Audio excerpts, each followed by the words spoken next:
नमस्कार मित्रों, संत महात्म्य चैनल पर पुनः आपका स्वागत है। नवनाथ भक्ति सार के हिंदी संस्करण के 32 अध्याय हमारे चैनल पर उपलब्ध हैं। साथ ही साथ मराठी संस्करण के प्रारंभिक 2 अध्याय भी हमने इस चैनल पर अपलोड कर दिए हैं। मित्रों, यदि अभी तक आपने उन अध्यायों को, उन वीडियोस को नहीं देखा है तो डिस्क्रिप्शन बॉक्स में दिए गए प्लेलिस्ट की लिंक की सहायता से आप उन सभी अध्यायों को देख सकते हैं।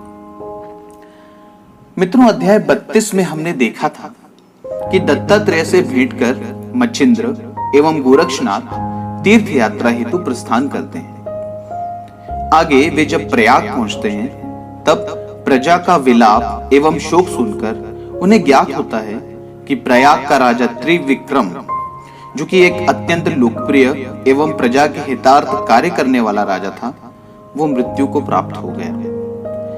गोरक्षनाथ राजा को पुनर्जीवित करने का हठ करते हैं। साथ ही जीवित न कर पाने की दशा में अग्नि स्नान करने का प्रण ले लेते हैं। गोरक्षनाथ के जीवन की रक्षा हेतु मच्छिंद्रनाथ पर काया प्रवेश विद्या के द्वारा राजा त्रिविक्रम के शरीर में प्रवेश करते हैं।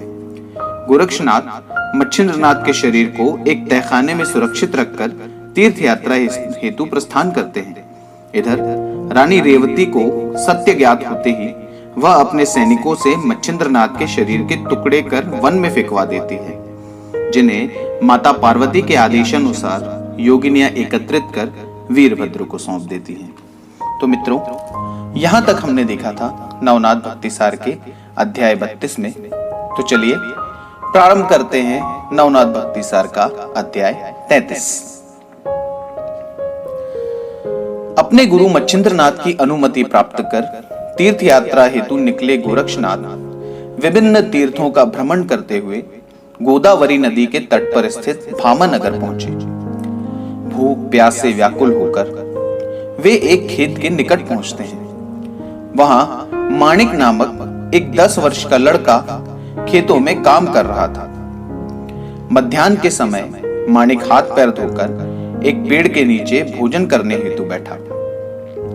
गोरक्षनाथ ने वहां पहुंचकर जब माणिक से भिक्षा मांगी तब माणिक ने न केवल स्वतः के लिए लाया हुआ संपूर्ण भोजन गोरक्षनाथ को दिया, साथ ही पीने हेतु शीतल जल भी भिक्षा स्वरूप गोरक्षनाथ को दे दिया।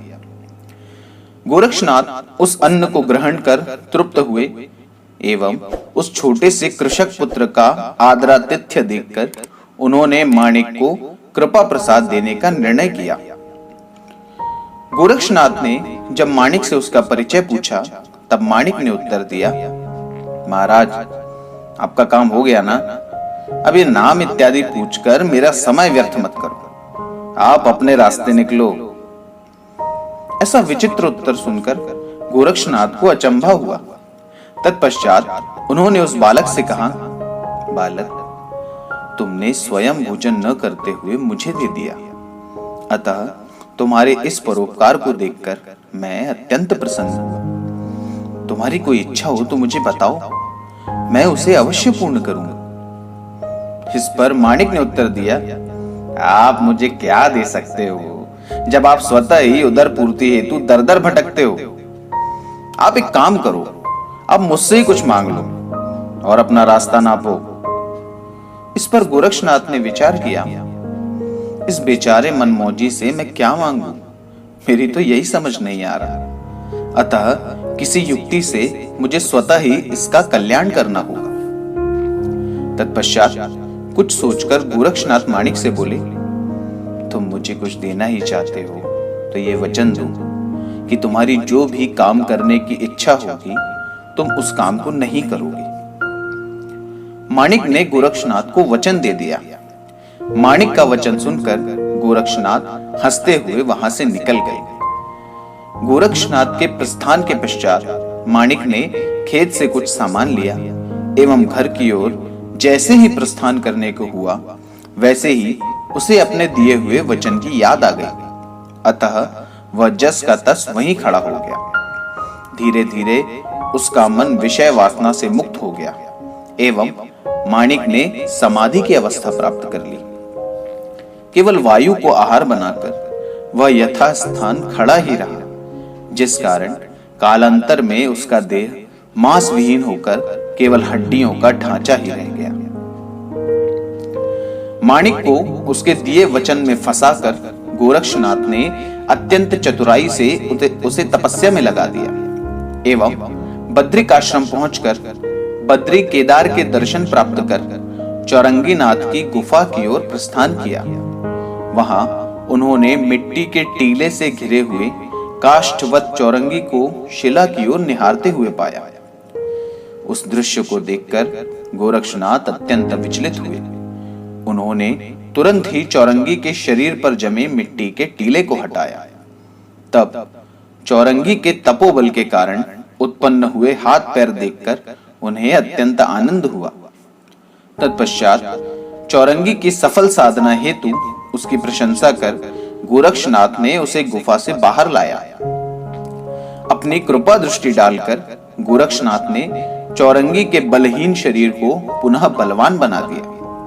गुरुदेव, आज मैं सनाथ हो गया। ऐसा कहकर चौरंगी ने अपने गुरु को वंदन किया। गोरक्षनाथ ने जब चौरंगी से उसके खाने पीने विषयी चर्चा की, तब चौरंगी ने कोई भी उत्तर देने में असमर्थता दर्शाई। तदुपरांत गोरक्षनाथ ने चामुंडा से प्रश्न किया। तब चामुंडा देवी ने उत्तर दिया, हे गोरक्षनाथ, आपकी आज्ञा अनुसार मैं नित्य ताजे फल लाकर चौरंगी के समक्ष रखती थी, किंतु शिला की ओर ध्यान होने के कारण चौरंगी उन फलों की ओर देखते भी नहीं थे। अपनी बात को सिद्ध करने हेतु चामुंडा देवी ने गोरक्षनाथ को उन फलों का ढेर भी दिखाया। उस ढेर को देखकर गोरक्षनाथ का चौरंगी के प्रति प्रेम और बढ़ गया। उन्होंने चौरंगी के मस्तक पर अपने वरद हस्त रखकर उसे ब्रह्म सनातन किया। चौरंगी को बद्रिकाश्रम स्थित शिवालय ले जाकर महादेव से आशीर्वाद भी दिलवाया। तत्पश्चात अगले 6 महीनों तक गोरक्षनाथ ने चौरंगी नाथ को सभी प्रकार की विद्याएं सिखाकर देवताओं से वरदान दिलवाए। तदुपरांत चौरंगी नाथ एवं गोरक्षनाथ कौंडिन्यपुर गए। वहां पहुंचकर गोरक्षनाथ ने चौरंगी नाथ को उस पर अत्याचार करने वाले पिता राजा शशांकर को सबक सिखाने एवं अपनी शक्ति दिखाने हेतु उसे आदेश दिया। तब चौरंगी नाथ ने वाताकर्षण अस्त्र के प्रयोग से शशांकर के सुंदर उपवन को नष्ट कर दिया तथा वहां काम करने वाले सैकड़ों माली एवं रक्षकों को आकाश में उठाकर नीचे पटक दिया। इस घटना की सूचना प्राप्त होते ही राजा ने अपने दूतों को सत्य जानने हेतु भेजा। तब दूतों ने लौटकर राजा को सूचना दी कि 2 महाप्रतापी एवं तेजस्वी योगियों के द्वारा यह संपूर्ण कृत्य किया गया है। वे योगी अवश्य ही मच्छिंद्र एवं गोरक्षनाथ होंगे। ऐसा विचार कर राजा अपनी सेना समेत उनके पास पहुंचा। उनके पहुंचते ही चौरंगी नाथ ने उन सभी को आकाश में उड़ा दिया। प्राण भय से विचलित हुए उन लोगों की करुण प्रार्थना सुनकर गोरक्षनाथ के आदेश पर चौरंगी नाथ ने पर्वतास्त्र के प्रयोग से उन लोगों को भूमि पर उतारा। तत्पश्चात गोरक्षनाथ द्वारा यह सत्य जानकर कि चौरंगी उनका अपना पुत्र कृष्णागर है, राजा ने गोरक्षनाथ को वंदन किया एवं चौरंगी को अपने हृदय से लगा दिया। तत्पश्चात चौरंगी नाथ से भुजावंती द्वारा किया गया छल जानकर राजा ने अपने द्वारा किए गए अपराध हेतु चौरंगी नाथ से क्षमा मांगी एवं अत्यंत आदर के साथ वे दोनों को राजमहल ले गए। तत्पश्चात राजा ने भुजावंती को दंड स्वरूप राज्य त्यागने का आदेश दिया एवं उन दोनों नाथों का महीने भर उत्तम आदर सत्कार किया।